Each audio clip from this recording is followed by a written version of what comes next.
আমি এমনি তো গাছ উঠতে পারি না, ঠিক আছে, গাছ ওঠার স্কিল আমার নাই। ছোটবেলায় উঠতাম এই গাছে, গাছটা মোটামুটি ভালোই বড় আছে। ভাই কোথায় উঠছে, মায়া লাগছে মনে উঠবো কেমনি, কনে উঠছে দেখবেন।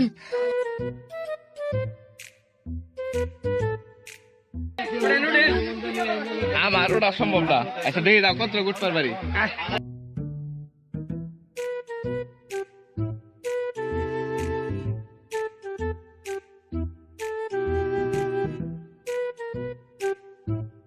ও ভাই কোথায় গেছেন গে?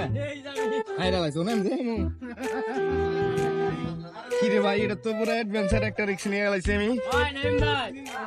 ক্যামেরা নিয়ে এইভাবে উঠা আল্লাহ, লাস্ট মুহূর্তে আমি বান্নার কাতারে চলে গেলাম ভাই, কিচ্ছু করার নাই। যাই হোক আমি এখানে উঠেই ছাড়বো।